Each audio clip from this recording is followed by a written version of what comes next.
హెచ్చరిక, దైవజనుని హెచ్చరిక. దేవుడు భూమిని కంపింపజేసినప్పుడు ఎవడ నిలబడగలడు ఆయన ముందు? నిజంగా భూమిని తల్లకిందులు చేసేవారు ఇక్కడ కూడా వచ్చారని ఆది క్రైస్తవుల గురించి చెప్పబడింది. ఉపవాస ప్రార్థన మనం చేస్తున్నప్పుడు భూమిలో కదలిక రావాలి. మనం చేసే ప్రార్థన మనకే కాదు, మన చుట్టూ ఉన్న వారికి కదలిక రావాలి. ప్రతి క్రైస్తవ సంఘంలోనికి కదలిక రావాలి. అటువంటి నా ఒక్కటి సమస్య తీరుద్ది అన్నది ఇంతకాలం మనం ప్రార్థన చేయాల్సిన అవసరం లేదు, ఇంతసేపు చేయాల్సిన అవసరం లేదు. ఏదో చేస్తాడు అని చెప్పి చేయటం కాదు, నువ్వు చేస్తుంటే దేవుడు తన కార్యాన్ని చేస్తాడు. భూకంపం కలిగింది, చెరసాల పునాదులు అదిరాయి, తలుపులన్నీ తెరుచుకున్నాయి. ఇంతలో తాళం కప్పలు ఉంటాయి చెరసాల గదులకి, అవన్నీ దానంతటవే ఊడిపోయినాయి అంట. తలుపులన్నీ వాటంతటవే మన ఇళ్లలో ఉన్న తలుపుల్లాగా స్మూత్గా ఉండవు, తుప్పులు పట్టేసి ఉంటాయి. కిర్ర కిర్ర కిర్ర అంటే తీస్తుంటే మీ ఇంటి తలుపు కూడా అలాగ ఉంది, కొంచెం కొబ్బరి నూనె పోయింది. ఏంటండి?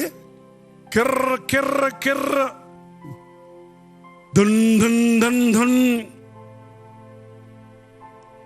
మ్యూజిక్ వేస్తున్నాయండి అవన్నీ. సంఖ్యలు, ఇనుప సంఖ్యలన్నీ గలగల గలగల గలగల గలగల. ఓహో, పెద్ద ఉద్యోగం కలిగింది చెరసాలలో. ఒక సడన్ గా దెబ్బకి లేచాడు చెరసాల అధిపతి. చూసేటప్పటికి తలుపులన్నీ తెరుస్తున్నాయి. తాళాలు చూసుకుంటే తన బొట్లోనే ఉన్నాయి తాళాలన్నీ కూడా. తలుపులు తెరుస్తుంటే చెరసాలలో ఉన్న దొంగలు ఏమవుతారో? ఉంటారా? అక్కడ ఉంటారా?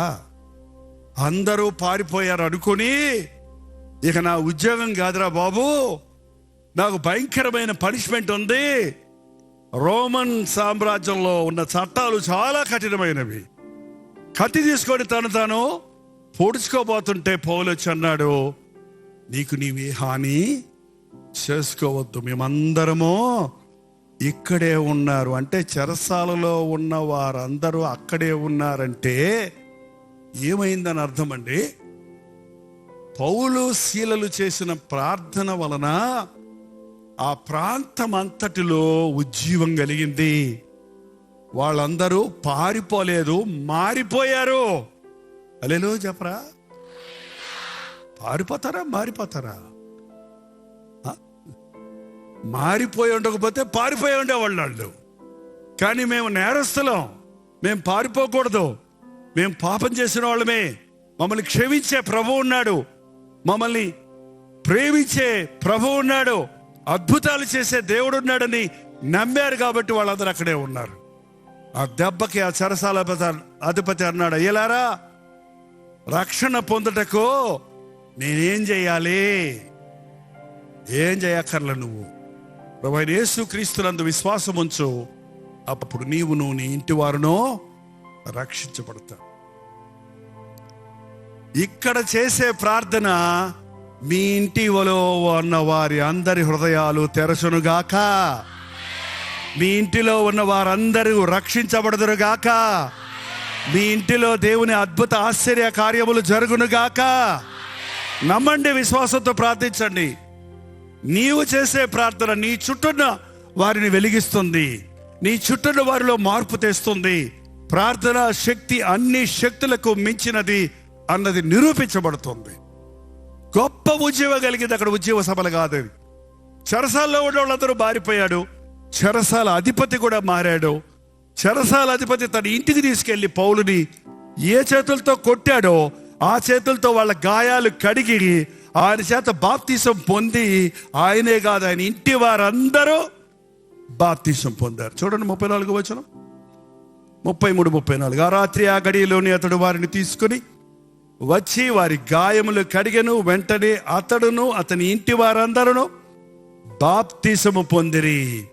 మరియు అతడు వారిని ఇంటికి తోడుకొని వచ్చి భోజనం పెట్టి దేవుని యందు విశ్వాసం ఉంచిన వాడై తన ఇంటి వారందరితో కూడా ఆనందించను. ఈ ఉపవాస ప్రార్థనల ద్వారా దేవా నా ఇంటి వారందరినీ మార్చయ్యా. మా తండ్రి మారాలి, మా పెద్దన్న మారాలి, మా తప్పిపోయిన తమ్ముడు మారాలి, మా పెద్దక్క మారాలి, మా చెల్లి మారాలి, మా తల్లిదండ్రులు మారాలి, మా బంధువులు మారాలి, మా ఇంటిలో ఉన్న వారందరూ నేను నా ఇంటి వారు యెహోవానే సేవించుదాము అనాలి.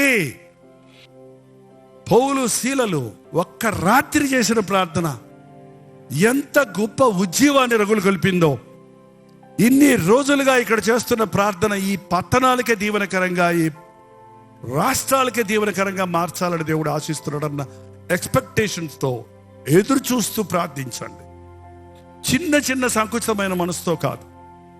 3 రోజులు యోనా చేప కడుపులో ఉండి చేసిన ప్రార్థన తన బ్రతుకును మార్చి ఉజ్జీవింపచేయటమే కాదు, తన ద్వారా నినివే పట్టణస్థులందరూ 120,000 మందిని రక్షించడానికి కారణమైంది. ఈ ఉపవాస ప్రార్థనలు సంకుచితమైనవిగా ఉండకుండా గొప్ప కార్యాలు జరిగినట్లుగా మనం ఎదురు చూస్తే మనం దీవించబడతాం. ఈ ప్రార్థనా శక్తి వలన మరనేకులు ఆశీర్వదించబడతారు. ముఖ్యంగా మన గృహాలలో ఉద్యోగం కలిగినట్లుగా మనం ప్రార్థించవలసి ఉంది. ఎన్ని రోజులు ఉన్నాము, ఎంతసేపు చేశాము అనే దానికంటే ఎంతగా దేవుని ఆత్మ చేత మనం ముట్టబడ్డాము అన్నది ముఖ్యమండి. ప్రార్థన. పరిశుద్ధుడా, ప్రేమ కలిగిన తండ్రి, ఏ గుండెల్లో నుంచి ఏ మూలుగు వినబడుతుందో, ఏ విషయంలో తమ ఓటమిని ఒప్పుకొని నీ జయము కొరకు ఎదురు చూస్తూ ఉన్నారో, ఎవరి కట్లు ఎలాగూ ఉన్నవో, ఎవరి స్థితి ఎలా ఉన్నదో ఎరిగిన యేసు ప్రభువా, ఈరోజు నీకు మొర్ర పెట్టుకుంటుండగా నీ విడుదలను మాకు కలుగజేయి నాయన. నీ విడుదల కలుగు చేయము తండ్రి. చెవిటివైన మోగదయ్యమా, ఈ వీడిని విడిచిపో అని చెప్పగానే ఎలాగూ విలవిలడాడించి ఆ దురాత్మ అతన్ని విడిచిపెట్టిందో అట్టి రీతిగానైనా ఈ రోజున అపవాది కార్యాలను పారుతున్నాము. సాతాను కార్యములను నుండి విడుదల కలుగు చేయించున్నాము. పరిశుద్ధాత్మని కార్యాలు ఈ రోజు నుంచి ప్రారంభమై ఉజ్జీవ జ్వాలలుగా రగులుకోవడానికి సహాయం చేయి. ఈ ప్రార్థన ప్రభావం మాకే కాదు, మా చుట్టూన్న వారికి, మా ఇళ్లలో ఉన్న వారికి, ఈ ప్రాంతాల్లో ఉన్న వారందరికీ విస్తరించినట్లుగా ఉజ్జీవ జ్వాలలను రగులు కల్పడం ఆయన. గొప్ప దేవా, నీకు వందనములయ్యా. నమ్ముచున్నామయ్యా, అపనమ్మకం లేకుండా సహాయం చేయము. ఈ రోజున మా జీవితంలో ఉన్న ఓటములన్నీ పరిగెత్తిపోయినవి. నేను ఓడిపోను, నేను కృంగిపోను, నేను నిరుత్సాహపడను. నా ప్రభువు నాకు తోడున్నాడు. నేను బెదరను, నేను జడియను. ఏ ఆయుధము నా మీద పనిచేయదు. పరిశుద్ధాత్ముడు నా యందు నివసిస్తున్నాడన్న విశ్వాసంతో ఇక్కడి నుంచి సాగడానికి సహాయం చేయి. లోతైన ఉజ్జీవ కార్యాలు ఇంకా నువ్వు కొనసాగింపనివ్వని యేసు క్రీస్తు నామములో అడుగుచున్నాము తండ్రి. మన తండ్రి అయిన దేవుని యొక్క ప్రేమయు, కుమారుడైన క్రీస్తు యొక్క కృపయు, ఆదరణకర్త అయిన పరిశుద్ధాత్మ యొక్క సహవాసమును కూడి వచ్చిన మనందరికీ ఇప్పుడును సదాకాలమును తోడై ఉండను గాక. ఆమేన్, ఆమేన్, ఆమేన్.